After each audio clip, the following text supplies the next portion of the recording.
Hello, everyone. Thanks for stopping by another episode of the Announcers Hour podcast. I'm your host, Patrick McCall, and today we bring on Travis to tell us about his experiences as really one of the only voices, literally, of an NBA team. And so, Travis, how are you doing?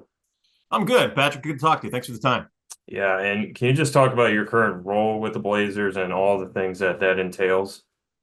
Yeah, so I'm the radio play-by-play announcer for the Portland Trail Blazers. So I mean that part of it is pretty self-explanatory, where I broadcast all the games, home, away, preseason.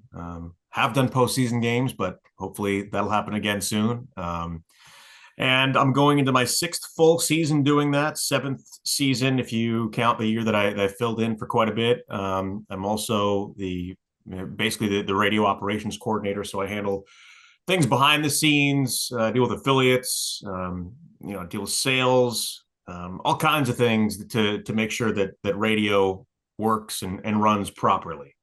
Yeah, and so do you also, are you responsible for things like coaches, shows, and all that kind of stuff, or how much do you do on that side work? Yeah, so the coach show situation with us now. So it's during the pregame show of the game broadcast. There's no and in my time there hasn't been a dedicated coaches show that airs during the week or something like that. There has been a show called Trailblazers Courtside that was on the air for over 40 years. That went away around COVID or so, a little after that. And that wasn't a coach's show, but it was another show during the week. So what the extent of the coach's show now is a pregame interview, about 4 or 5 minutes in the pregame show. It used to be with the head coach every single game. Now we rotate in some of the assistant coaches as well. So, I'll talk to Chauncey Billups every 4 or 5 games, and we talk to the assistant coaches in between.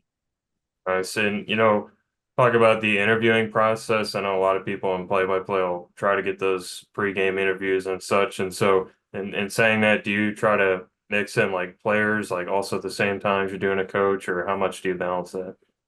Yeah, with that, it's pretty structured. And with the NBA, and I know every team is different because I've talked to a number of other broadcasters that, they have a much different situation and schedule than I do. Some have it easier, some have it more difficult. But for us, it's always the exact same time. For home games, 7 o'clock tip, it's at 5 o'clock, and I'll piggyback off of our TV reporter's pregame interview with the head coach. And for road games, very similar. It's always structured with a specific time. So for that kind of thing, it really is just a coach or assistant coach situation. We don't do a lot of player interviews on air. If we win, when we win, we'll do a walk-off interview. So depending on where our broadcast location is, it's not usually on the floor just about anywhere anymore.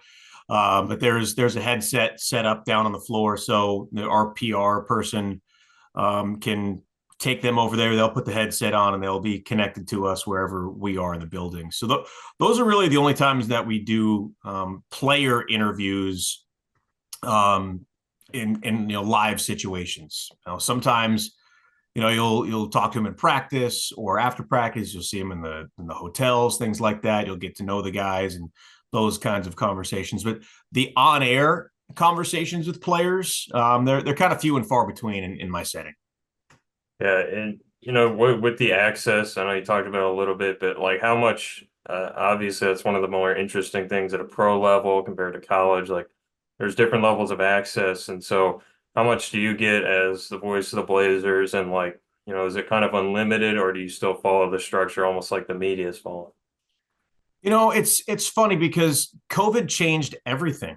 It really did. And we used to basically have unlimited access and nobody abused it. I remember when I was interviewing for the job, Dwayne Hankins, who is now the Trailblazers team president, asked me, well, what can you do to build better relationships with the players? And my response was, Damian Lillard's not making $30 million a year to be my friend. You know, just give him space and that kind of thing.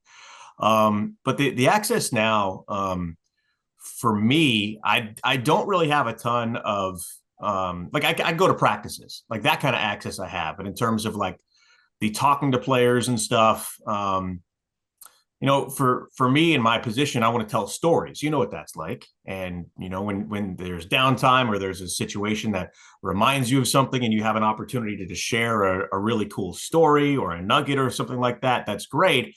And a lot of times the only ways that you can get those stories and make sure they're correct is by having conversations with players, right? So those situations, they can happen a little bit after practice.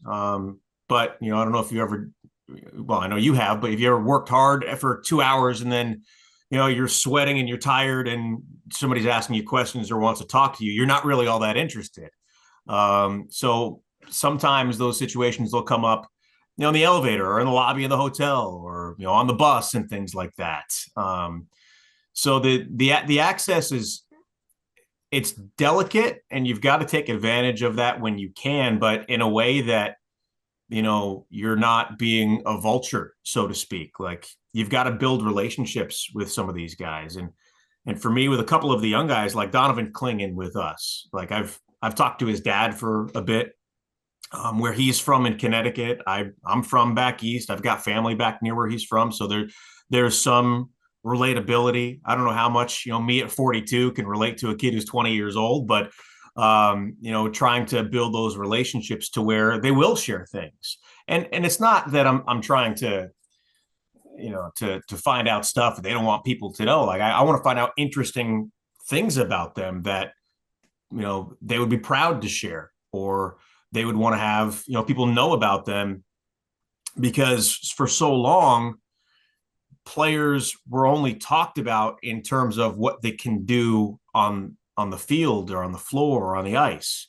And we're in this era now with social media and the insight and access to players and their lives. And now they're doing podcasts and they're part of that quote new media, that there's so much about these people that is so far beyond them being athletes, that those are the kind of things that I want to get to and I want to share, but only if it's something that they want to share.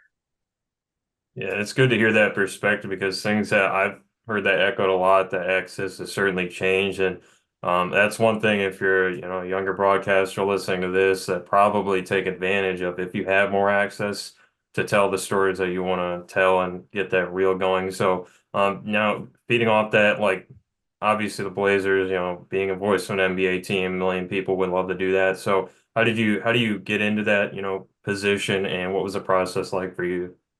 Yeah, as you could talk to all 30 NBA radio broadcasters and get 30 completely different stories. For me, I went to college in New York. I went to Long Island University. I did play-by-play there. I did hosted shows. And I was interning at ABC Sports in New York, doing some producing and behind the scenes stuff. And then I got a job there after college. And I didn't want to be a producer, and I wanted to be on the air. So I applied for jobs all over the country. I applied for, big time play-by-play jobs that I had no business getting. I applied for the Auburn play-by-play job. I remember I applied for the Illinois State play-by-play job. And, that's smaller than Auburn, but still was not something I was qualified for. And I ended up taking a job out in Oregon on the coast doing high school football and basketball for $50 a game. And play-by-play is what I wanted to do, although I did, have an interest in the talk show side of things. So while I did that, I also got in at one of the stations in town and just kind of worked my way up the ladder. And within a few years, I'm doing sports updates and fill-in hosting. And eventually they gave me some, full-time hosting opportunities. And I kind of realized at that time that if I wanted to survive in this business and have some stability, I need to pick a path. So I picked the talk show path, because I didn't really want to bounce around a lot. I wasn't making much money. I was barely surviving. I was borrowing from my parents, and it's a struggle. And eventually, I took a job in Washington D.C. working for SiriusXM. I was there for a year and a half, and then I went back to Oregon when I got an opportunity to do a daily talk show in 2012. And I was on the air, middays, and I'm doing play-by-play on the side just to scratch the itch because I loved it.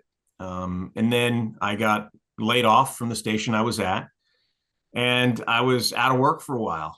And I was just trying to find all of these different things to do. I'm giving you the condensed version of it, but one of the things that I did was at the University of Portland. I called their baseball games streaming for free because I hadn't really done baseball and I love baseball and I wanted to get some tape.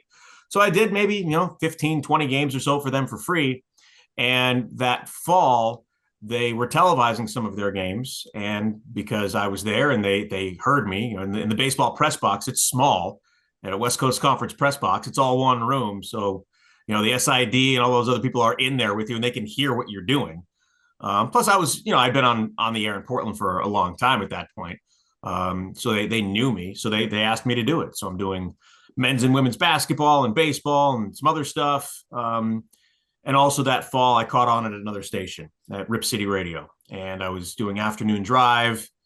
That was 2015. A couple of years later, Brian Wheeler, my predecessor, had some health issues and was going to need to take some time off. And the Blazers wanted to bring in this guy, Scott Lynn, who is a mentor of mine. I would not be where I am without Scott, wouldn't be where I am without Wheels either. He had retired and moved to Florida. So they called him to come back and broadcast the games, but he couldn't make it back in time to call the last preseason game against Maccabi Haifa.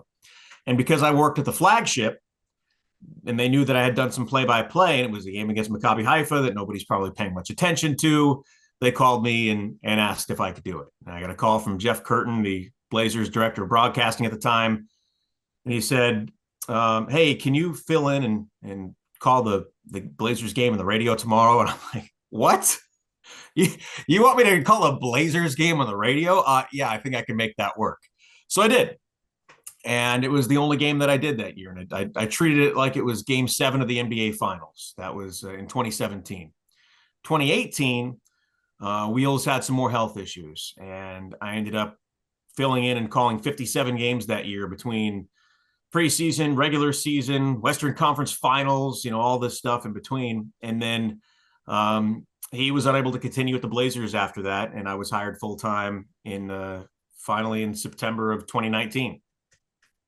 That's a crazy process. And just to get back to the memory real fast, once you got the call that you're going to be doing that first preseason game, so first ever game of the Blazers, how fast did you start putting together the spotting charts and how did you even get prep for that? So at that point, the highest level I had ever done was Division I basketball and, West Coast Conference. I did a couple of women's games for the University of Pittsburgh. Actually, they had a tournament in Eugene in 2008, something like that.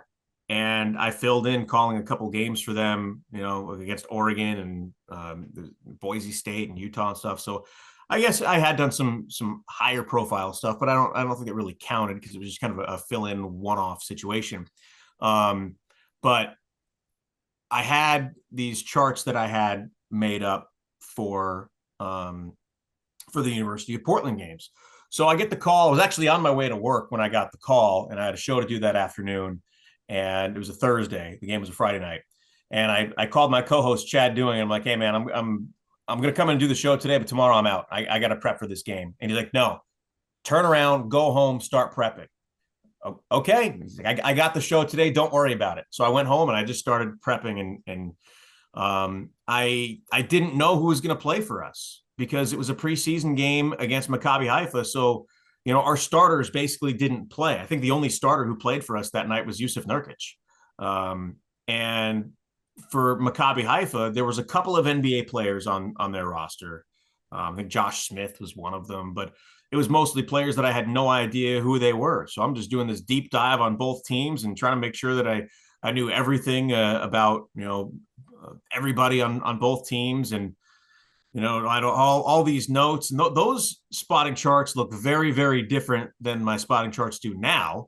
I would hope that I would have evolved a bit since then, but it was a crazy process because I got anxiety and I'm stressed and I'm like, this has to be perfect. This is my shot. This might be the only shot that I get. And just in case anyone is unfamiliar, if you're very new to play-by-play and everything, like basically a 24-hour window in terms of getting the notification you'll call a game. Pretty unusual. And so to have nothing like on the two teams of like 24 hours prior would definitely be that is a scramble to prep and it takes multiple hours. So that was just that was a interesting situation there for Travis. But sticking to the Blazers for a little bit here before we go in some of the background. I mean, what's it like Mhm. traveling with the team, nowadays, and what are some of the big experiences that are interesting to share that have happened? Yeah, when you ask me that question, it makes me think back to the year that I was filling in because I had at the time no delusions that this was going to be my full-time job. So I'm enjoying it and I'm soaking it in. And I don't know how much exactly I'm allowed to say because I've said some things in the past where I'll get a call and I'm like, hey, you can't say that.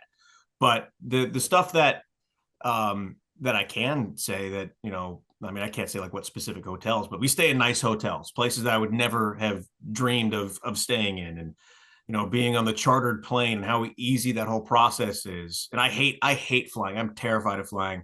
I assume that I'm going to die every time that a plane takes off, which is great for somebody who flies as often as I do. But just that whole process, all of those things like food being on the plane and not having to worry about checking into hotels and all of this stuff, they just make it so easy for you. And I'm riding coattails at this point. Um, I had no idea what to expect, and I'm taking all of this in. And I'm like, is this my life? Like, this is crazy. I thought I was living somebody else's life, and for a time I kind of was until I got the job full time. But the more that you do it and the more that it becomes routine, and it is very routine now for me, even though I still hate flying. um, the process of getting my work done on the plane, I always sit down on the plane and I take out my laptop and get everything ready to do work, and that's really some of the best time to do work because no one's going to bother you. So I do that, and if it's a long flight, I can get a lot of work done, get a lot of my prep done. We don't have too many short flights here from Portland, but if we're on the road and we're going from Oklahoma City to Dallas or something like that, those flights aren't too long. But it's really cool and a blessing to be able to see different parts of the country and places that I had never been before. I never been to New Orleans. I'd never been to Memphis. I had only been to Phoenix once or twice to cover a bowl game or something. I'd never been to Miami. I'd been pretty much everywhere on the East Coast since I grew up in the East Coast, but I'd never been to San Francisco before. So all of these places that have different things and different history and learning about the food and finding out where the good places are to go get food and all those kinds of things. It's cool. And I know that for some people who've been doing it for a long time, it gets old and it gets tiring. And at the end of the season, it gets very old and tiring, but to me, it's still the best job in the world. And having the opportunity to do that. And I've got friends, and you'll find this as you progress in this industry too, and you live in different places, that you're going to have people that in cities all over the country that you would never have even thought of. So to have those opportunities to see people you haven't seen in a while, that's really cool too. That and do you, by the way, have like a on the NBA swing of a favorite city to visit? For me, the obvious is New York because that's where I grew up. But I really like Chicago. Chicago's a really cool city. Miami is very unique, but it's hard not to like Miami and the weather. Um, Pretty much everywhere there's some positives and negatives. Like for me, like I rank cities and um, trips based on how nice is the hotel, how comfy is the bed, because sleep is very important. Um, what food is there around the hotel? Like there's some places that we stay where the hotels are really nice, but there's nothing walkable to go eat. Um, and sometimes you're in a time crunch and you want to just walk across the street and grab a cup of coffee or a sandwich or something. And that can be tough to do in some places. And then I, rank broadcast locations and things like that. So, Chicago is definitely, with all of those things, great hotel, a lot of stuff around, great broadcast location, and Chicago. So that to me, that's why that's one of the better spots in the league. Great food too.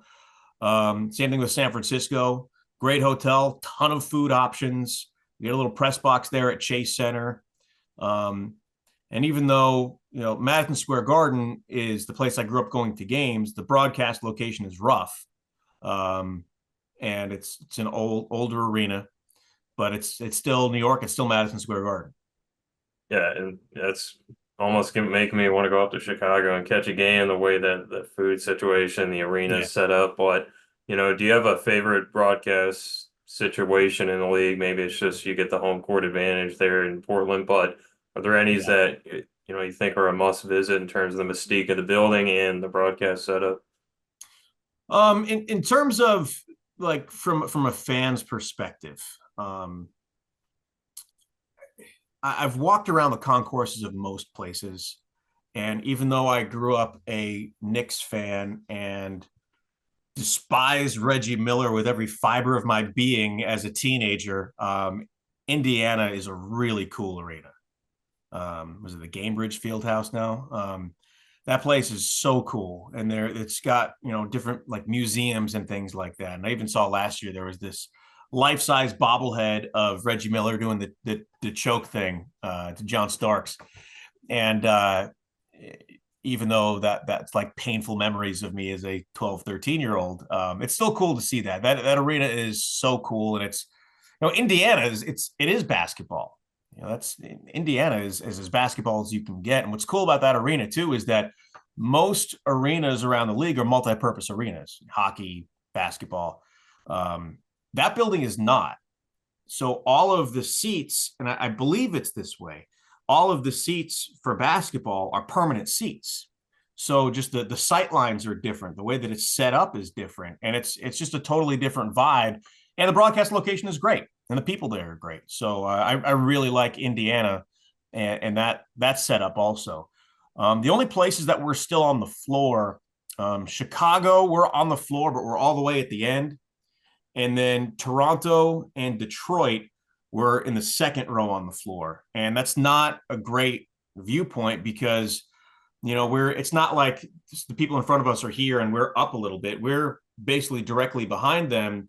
So we usually sit behind TV. So I'm staring at the back of Kevin Calabro's head while I'm trying to, see what's going on the floor. And then you cannot actually see the floor. You can see the players from like their ankles down, or if they're closer to you on this side, you can see them from like the waist down. And that's when it helps to have a monitor right there. But most of the broadcast locations are pretty good. I think ours at home is one of the best in the league. We're on the foul line, about halfway up the 100 level in section 113, and we get a good view of everything. The disadvantages there are that you can't hear the officials, you can't hear the players, you can't hear the coaches. So when I've filled in and have done TV and we're on the floor, it's a completely different broadcast experience. Not just the fact that it's radio versus TV, but being on the floor, it is a totally different experience. I actually like being up a little bit so I can see everything. Yeah, and I just to double down real fast on the Yeah. point of Indiana, that I've been to that arena. Definitely, if you're a fan, check it out because it's great. And secondly, it's great to hear that, some of those broadcast challenges can even be present at the NBA level in terms of like, where you're situated. Just because you're rising up the ranks doesn't necessarily mean you won't have to adapt and adjust for your location. But, Yeah. And with that though, to yeah. your point about that though, there are a couple of spots that, so I'm trying to say this in a way to not make other broadcasters sound bad. I'm still in this phase where like I'm just happy to be in the building, So some of the guys who've been doing it for 20 or 30 years, they take exception with some of the broadcast locations. Boston being the one that gets the most heat because it's low and in the corner, like literally in the corner of the floor, back and up just a little bit. So you're not high enough, to see everything. And it's in the corner, so nothing's going left to right. The action's going away from you or it's coming towards you. So you're not really sure if you should say left to right sometimes. You have a monitor and things like that. But when the fans stand up, you can't see anything. And you've got to look at the monitor. So there are places like that where it is rough. But again, we do what we do for a reason because we can and we can figure it out. Yeah, and I know that those angles can get really difficult in your perception of left and right. And so Yeah. just on the day to day though, like if say it's a game day and the Blazers are at home playing an opponent, what's your, breakdown like of that day and just your process from, I guess, waking up and calling the game? Yeah, and that'll change a little bit for me here this year. In the past, because I was recently divorced this summer, and so in the past, I've got two little kids. They're 6 and 4 years old. So I would get up and I would get them off to school, and once they were off to school, my youngest would go to preschool at 9. Then I would just kind of hunker down and work on my prep. The night before, I would try and get prep done, and I would prep late, things like that. And then I have routines just like players do, and I have superstitions just like players do. And I make the same tea every game before every game, and I got this big like 48-ounce thermos that I bring the tea. It started when I lost my voice a few years ago. So I get through my prep. We usually have a broadcast call at noon for radio and TV, and go through all of the things that are happening on radio and TV, and any special events or things that are happening, details, things that we need to know. So I'll spend most of the day prepping, depending on how much time I've had before that day, and then I'll usually leave around 3:15, get to the arena around 4 o'clock. Now that my life has changed a little bit and I've got to adjust to that, I'll probably have a little bit more time, depending on when I have my kids and things like that. So I'll probably be able to do more on the off days, but it's still going to be a pretty similar prep situation for me. Yeah, and will you like how many hours before the game will you get to the arena typically? So I try and get there for a 7 o'clock game. I'll get there at 4 o'clock, because just for the sake of total transparency, why am I going to print out my stuff at home when I can use the printer at the arena, right? So I'll go through and I'll make sure, like, because the way that I've built my charts and I've used my own template on that, if there are players that are inactive, I don't even include them on there. I'll just cut and paste and things like that. So the injury report can change, whether guys are questionable or whatever. And I am constantly looking at injury reports. And part of the reason for that is prep and to find out, what's going to happen in the game. But also I can only fit 15 guys on my chart. So if there are 17 or 18 players on a roster and there's, nobody that is out, then I have to decide who I think is going to be out. And the problem is I want to have those last guys in the roster that aren't going to get much playing time, because those are the ones that I really need the prep for. If we're playing the 76ers, and Joel Embiid, I might not have all of his direct stats in front of me, but I know Joel Embiid. If there's somebody that if it's a 30-point game in the fourth quarter and somebody comes in that I know very little about, I want to have that information on them, whether it's bio stuff, stat stuff, whatever. So it's like, well, that guy probably isn't going to play. He's not going to play much. I don't need to have him on my sheet. Those are the guys that I really do need to have on my sheet more than anybody. And that's where things can get a little bit tricky. So I'll get there around 4 o'clock, finish going through some stuff, print out everything, and then do my arts and crafts. I cut and paste everything onto an 11x17 piece of cardstock, then put it in this big binder. Pre-game interview at 5 o'clock. And then I'll go the media room, get dinner, and then go get all my stuff set up at the broadcast location. And our pregame show will start at 6 o'clock for a 7 o'clock game. Our studio host, who we're in between studio hosts at the moment, Mike Lynch, our former studio host, was diagnosed with ALS last January. And, he's a friend of mine I've known for a long, long time, and I love him and wish I had the opportunity to keep working with him, but his health is far more important at this point. So we're going to be hiring somebody else in that position very soon.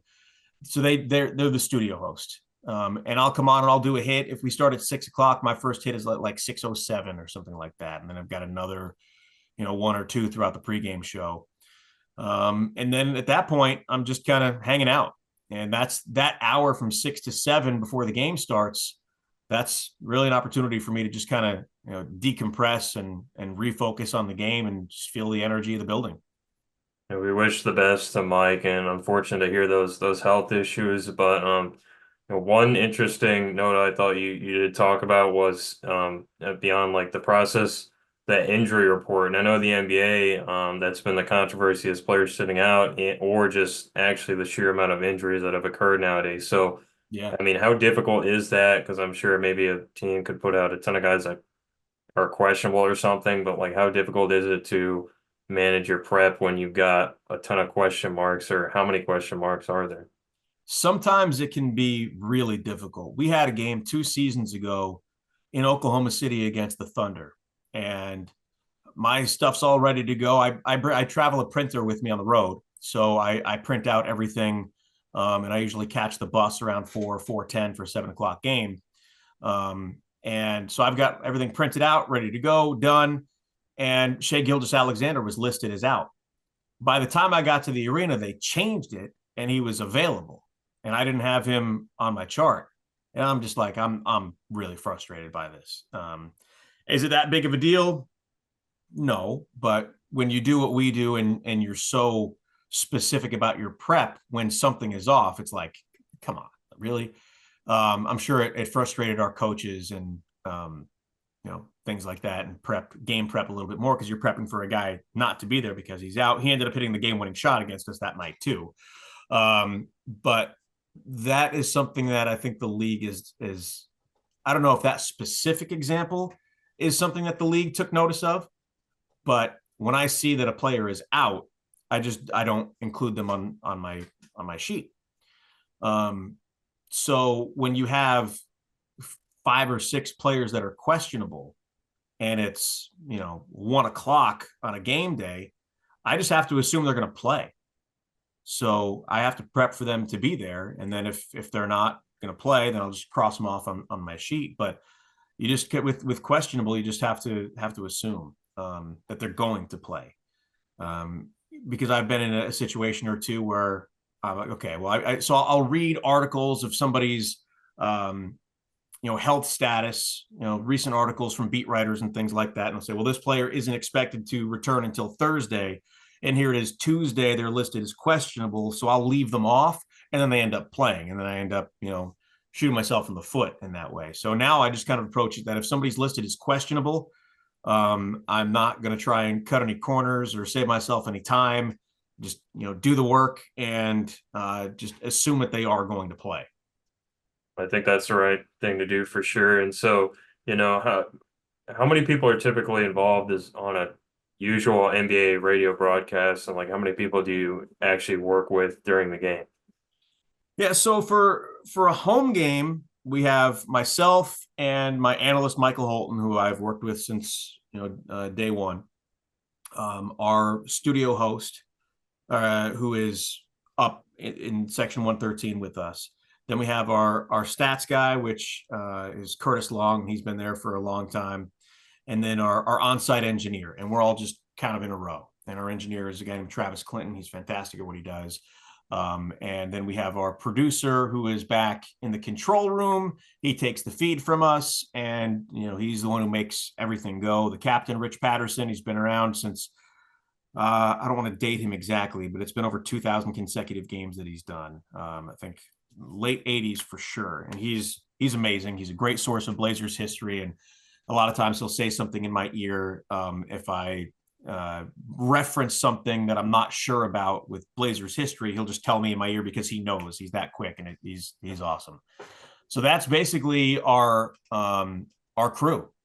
For road games, the difference is we'll have an on-site stat person that the home team will provide for us, and the same thing with an engineer. And we'll get a local engineer. Like baseball, a lot of times we'll travel an engineer. We don't do that in the NBA. So we'll just get a local on-site engineer, and it's usually the same people every time. And that's basically it for radio. That's our crew. There are other people that contribute, like we have people who are working on stats and things, and a lot of it's for TV that we're also the beneficiary of because we get that information. It's not like they're either going to exclude us or we're not part of the whole broadcasting team. But there are a lot more people in some ways and in smaller ways that are involved too.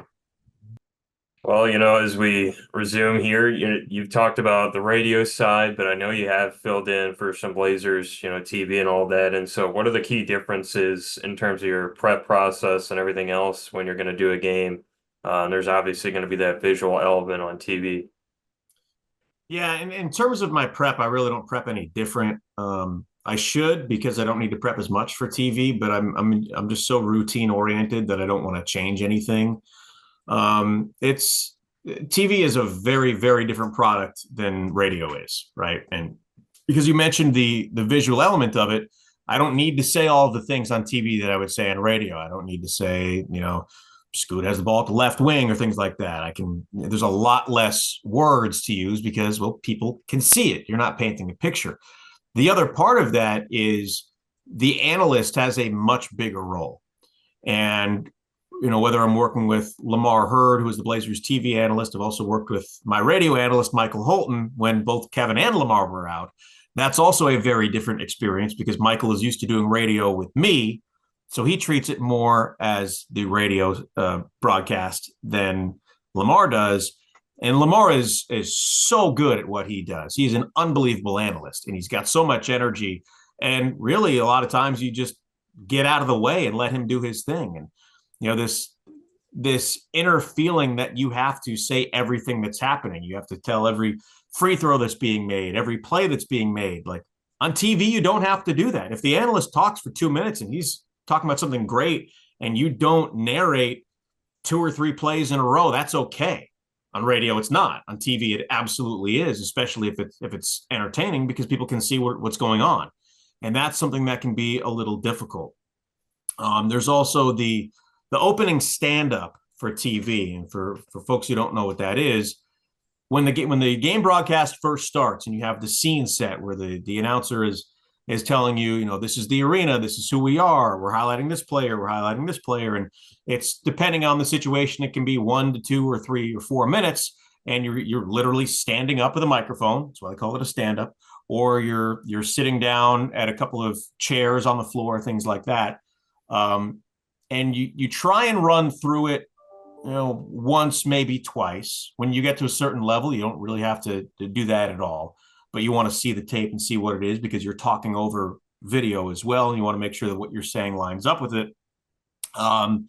And you tape that ahead of time because that usually fits into the TV broadcast where the national anthem is happening in the arena. So the timing of everything, this way you're not trying to do that with the national anthem behind you or rush through it to get to your mark so you can get to break and not have the national anthem behind you and things like that.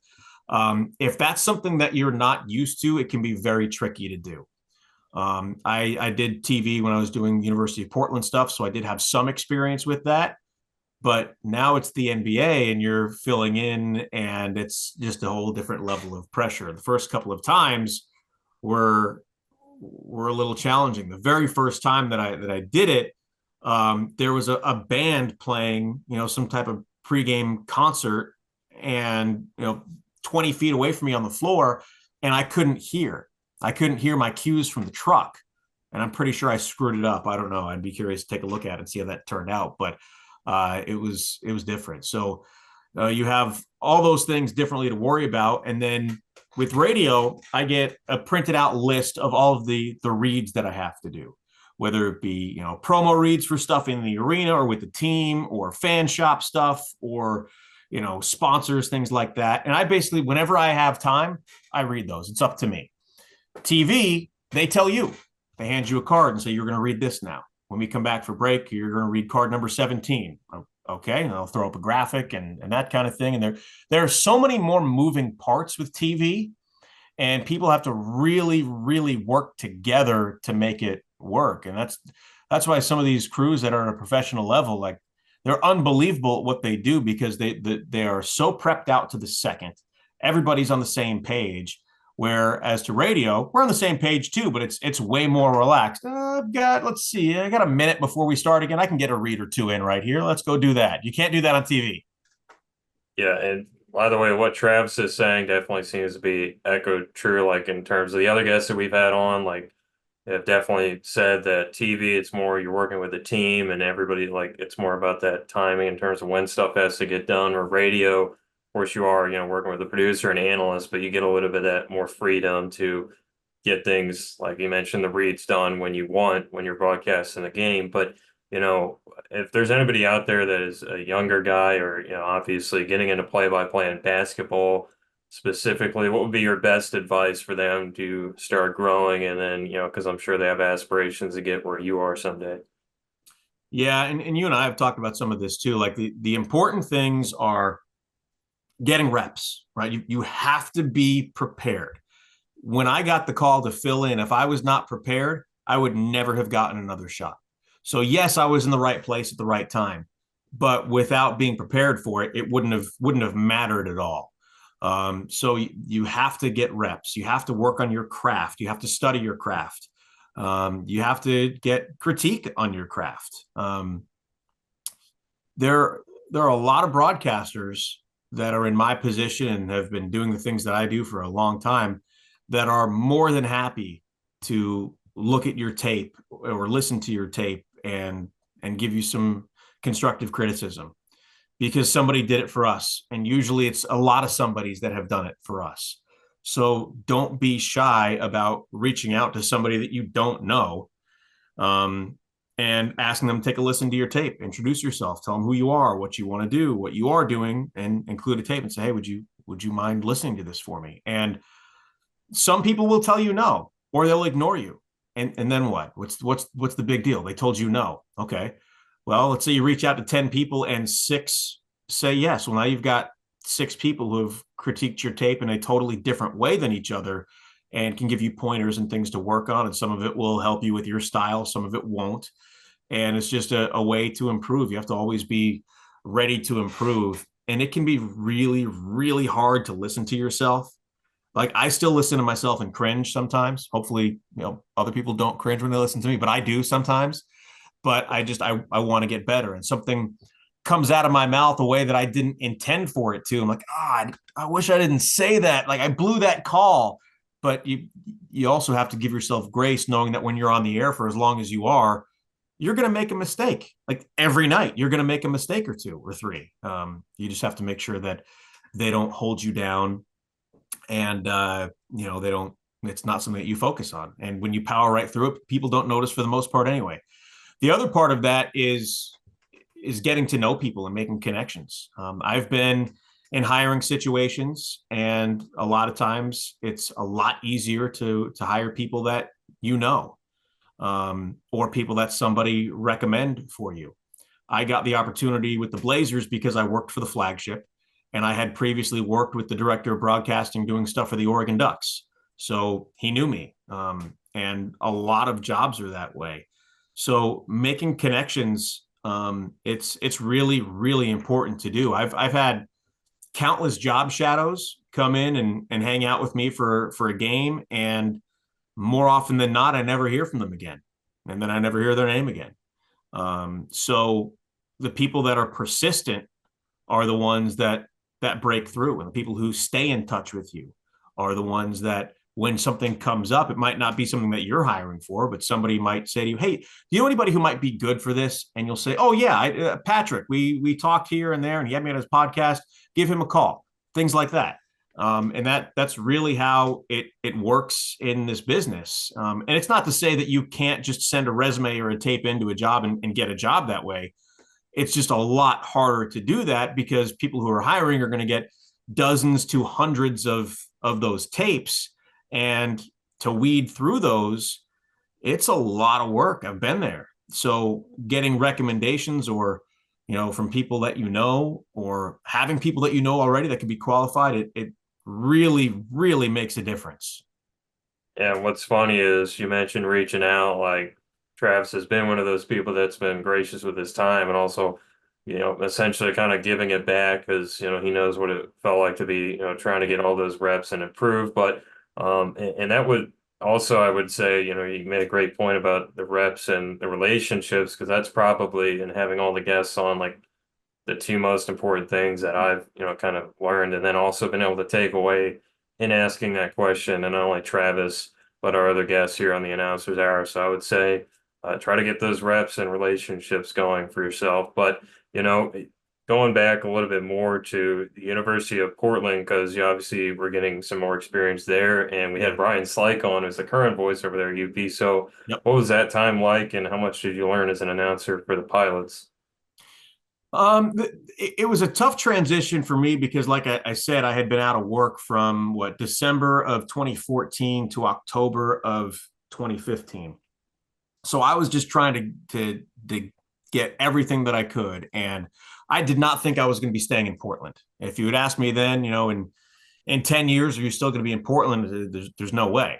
In that time, a lot of really good things have happened. I got married, I had kids, I got my dream job, all of this stuff that I would never have thought 10 years ago that would have happened. Um, so for me, it was just trying to get reps and make enough money to survive.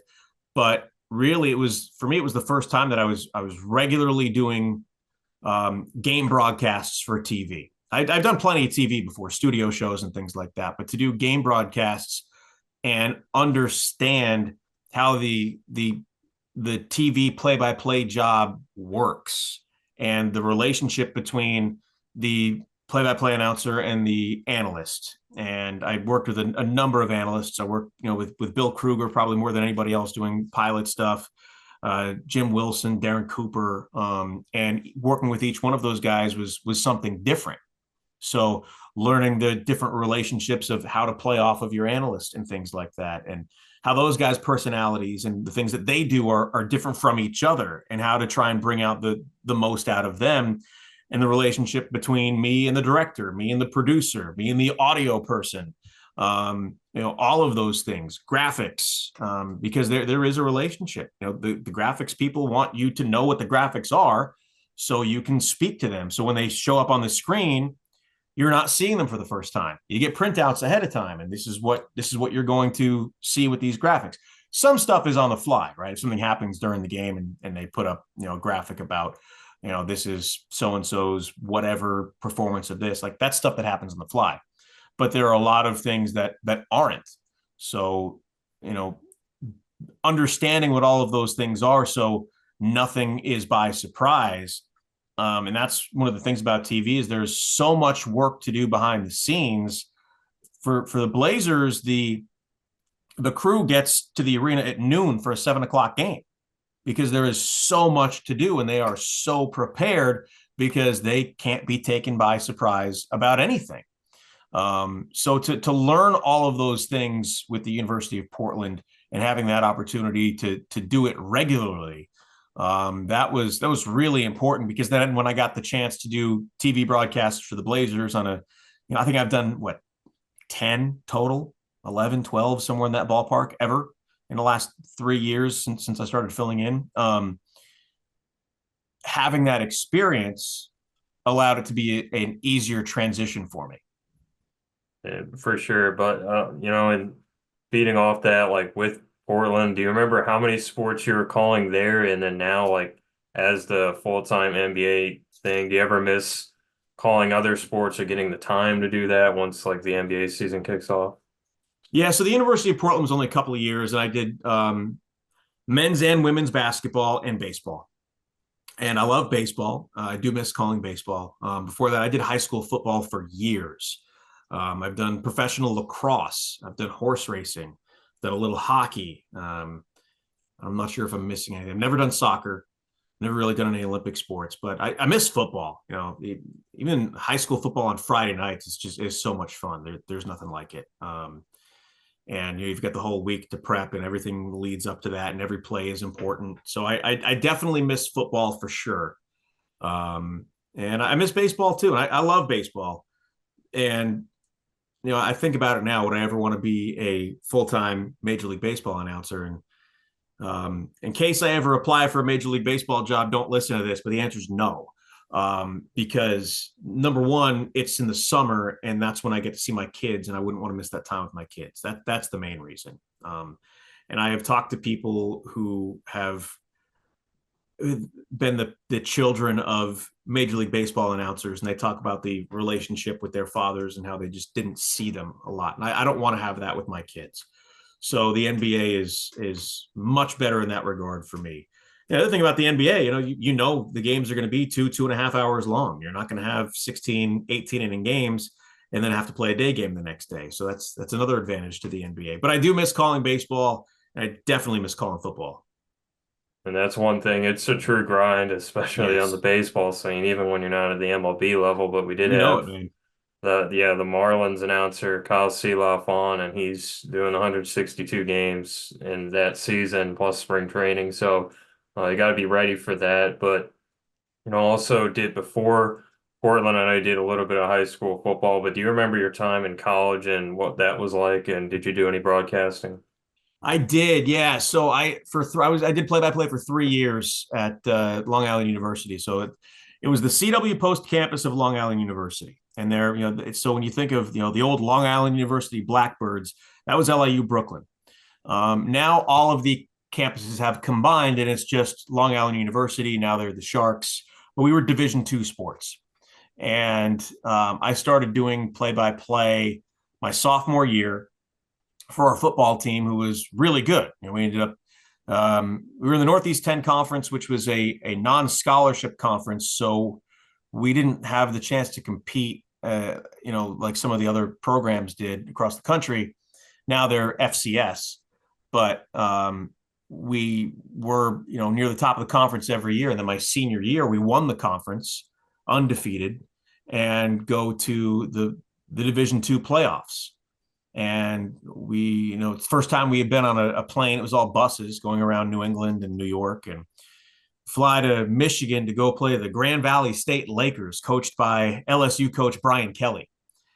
And that was a trip. I mean, that felt like the big time, because it was in Michigan at this big stadium compared to where we were. But the day to day doing that for me in college, like it was so much fun, because I was calling games, but I also I knew the players because they lived next door to me in the dorms or things like that. And it was a really good team that was blowing out teams every night. We had a player named Ian Smart, who at the time in 2002 set the NCAA record for most career touchdowns with 95. And he ended up he got a cup of coffee in the NFL with the Jets and the Buccaneers, and then spent some time in the CFL. I think he won a Grey Cup with BC. But to have somebody at our level who was making national headlines, that was really cool. And just being a part of that, the coach Brian Collins, the late Brian Collins, who passed away a year or two ago, he was great to work with. He knew that I was a college kid and was just trying to make my way, and he gave me access and treated me like a professional. He was fantastic. But it was just fun. It was fun to do it and fun to learn, and I'm very grateful for that opportunity. And at that time, did you have any announcers that you looked up to and kind of tried to model your stuff off of? Growing up in New York, I had the opportunity to listen to a lot of really good local announcers, and that most of them ended up being national announcers as well. But I grew up listening to Bob Papa do Giants games, and Howard David and Ian Eagle. Those guys I listened to, Marv Albert doing basketball, Mike Breen doing basketball. Those were the voices of my childhood. Howie Rose, when he did Rangers games. Those were the guys that I grew up listening to. So I was very fortunate to have, obviously, John Sterling doing Yankee games. I didn't mention baseball because I hadn't done a lot of, I didn't do any baseball in college. I did one game, but John Sterling was the voice of baseball for me in my childhood. And I listened to a ton of baseball as a kid. And I would also listen to Bob Murphy do Mets games. So I was 7 when John Sterling got the Yankees job. So he was the only voice that I knew, and I've had the opportunity to talk with him a couple of times. I've met Mike Breen. I've talked to some of those guys. Really, the only one that I haven't had a chance to talk to in some form or another is Marv Albert. And I probably won't get that opportunity. But those are the voices that I grew up listening to, and I don't know that I necessarily like model myself after them, but those were definitely the voices that had the impact on me growing up. And I know on the baseball point, because that was something I got to do a lot in college, and I also loved how you did look up to voices. 'Cause I think we all have like in the play-by-play space. If you're looking at a guy and thinking I'd like to be doing that, that's certainly something that is the case for a lot of us. But Yeah. what was it like when you're in Hillsboro with the Hops, and what did you learn in MILB ball? Yeah, that was really cool because I was the number 3 guy with the Hops, and it was more like they needed somebody to fill in when Rich Burke and Matt Rickert were not available. So because I worked for the station that the games were on, there's a trend here. I got to fill in and do, I don't know, 10 games or so a season, sometimes more, sometimes less for a few years. And I I grew up a baseball player. I played baseball in high school. I briefly played in college. I've coached high school ball. I love baseball. So being around the game was what I loved the most about it, and being able to talk about the game, and talk to the players who, when I was there, it was Dalton Varsho and Pavin Smith, and guys who are major leaguers now. My first year, Shelley Duncan was the manager, and he was a guy that I watched when he played for the Yankees. And then Sean Roof, and those guys, they were so great. I mean, baseball players and managers, like they're so great to be around anyway, because they play every day. A lot of time they're just chilling before games and stuff. And I rode the bus with them and really picked their brains, and got to hear some stories. I did weekly interviews on my radio show in Portland with both of them at times, and they were both terrific storytellers and just really, really great human beings.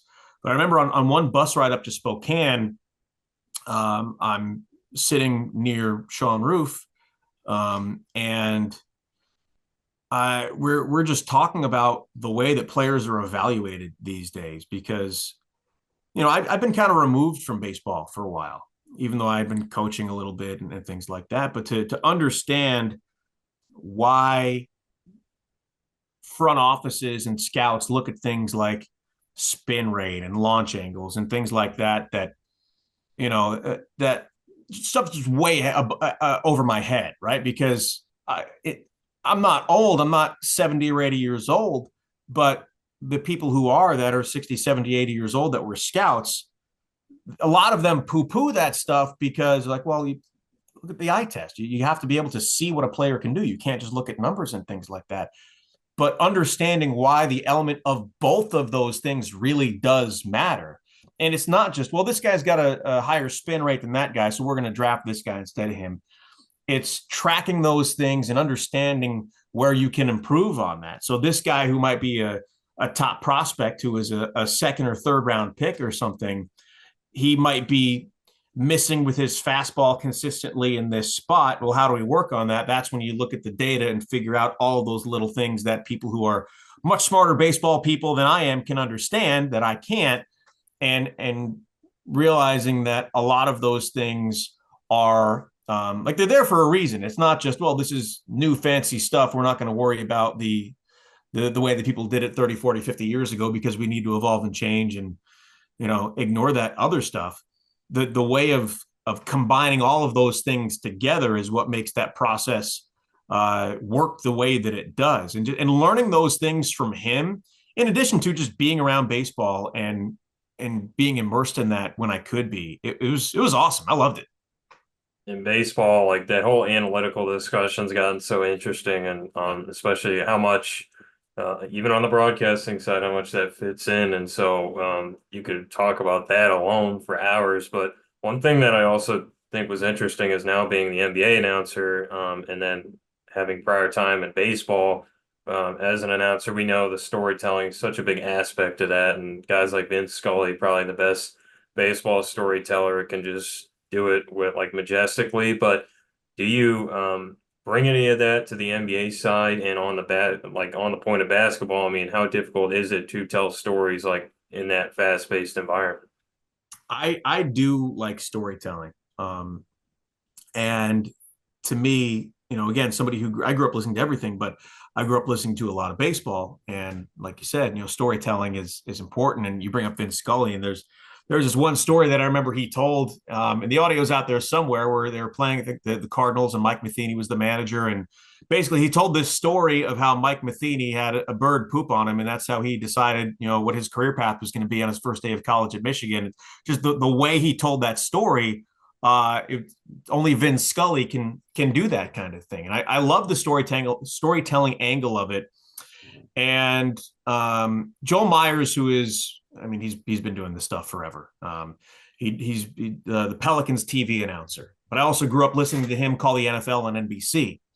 And I asked him for some advice at one point, and the advice that he gave me was tell stories, because anybody can talk about the numbers and things like that, but what makes the fans connect to the players and connect to you as a broadcaster is telling stories.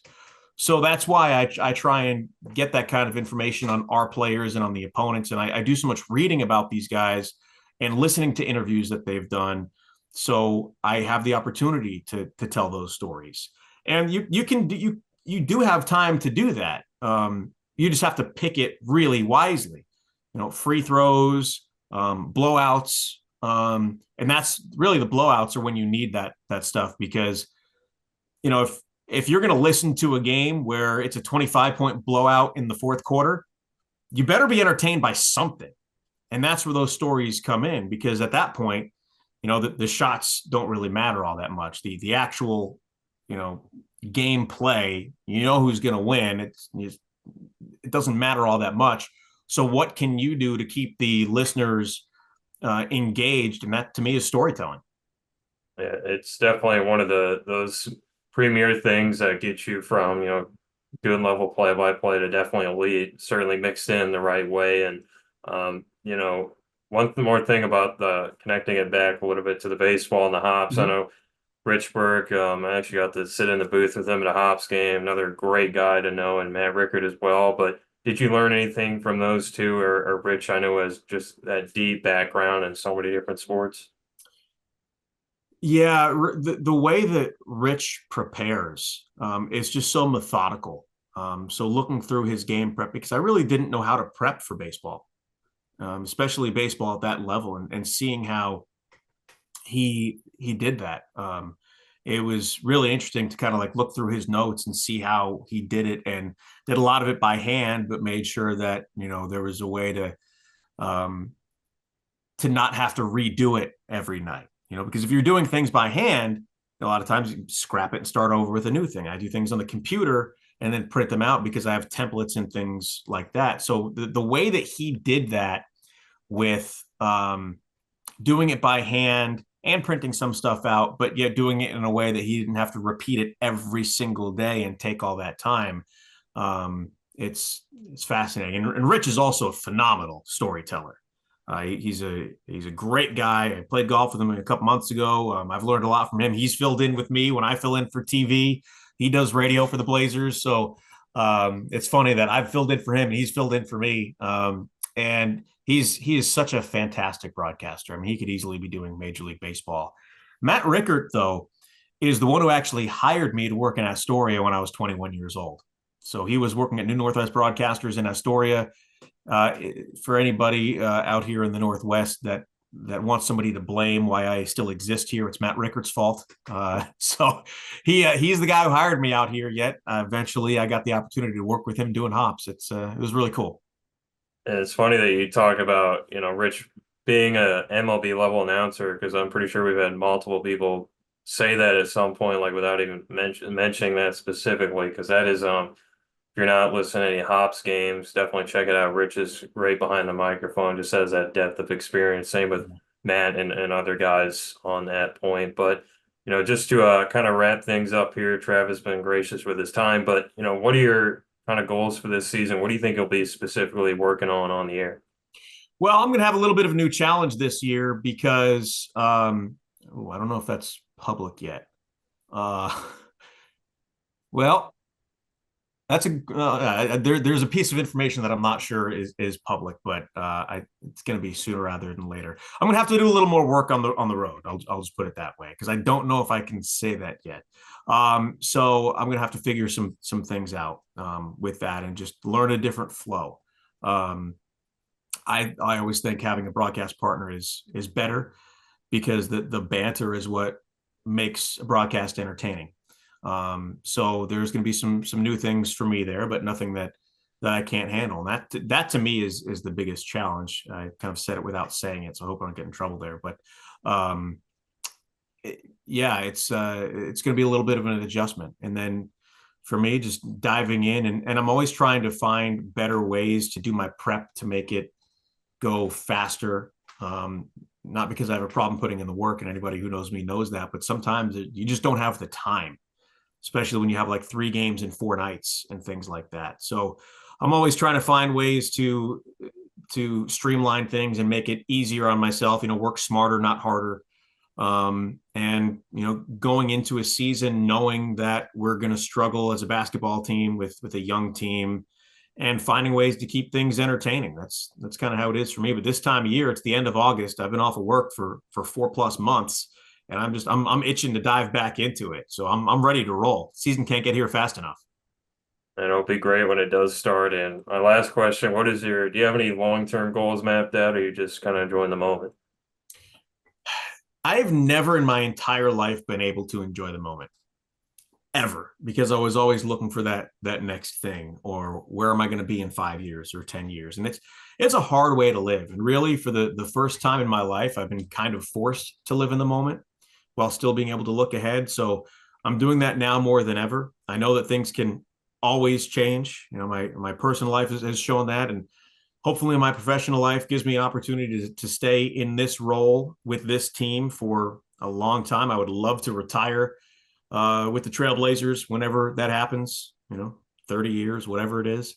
Um, the idea of working network is not something that's all that appealing to me because I love having, a schedule that I know what it's going to be, and I know when I'm going to be at home, and I know I'm going to have time with my kids. So to me, that not that I don't have ambitions to grow because I do, but I'm happy. And if I have the opportunity to stay with the Blazers until I retire, that's what I'm going to do. And great to hear all that information again from Travis. And Travis, thank you so much for all your time. It's been great to get that professional, NBA level perspective about, all the different things, especially with basketball. This is probably the perfect time to do it. It's about to get started. And so that'll be something to look forward to. But again, Travis, thank you so much for your time. Look forward to you being on the mic up there in Portland as the voice of the Blazers this season. I appreciate it, Patrick. Thanks so much for the time, man. All right. Thank you.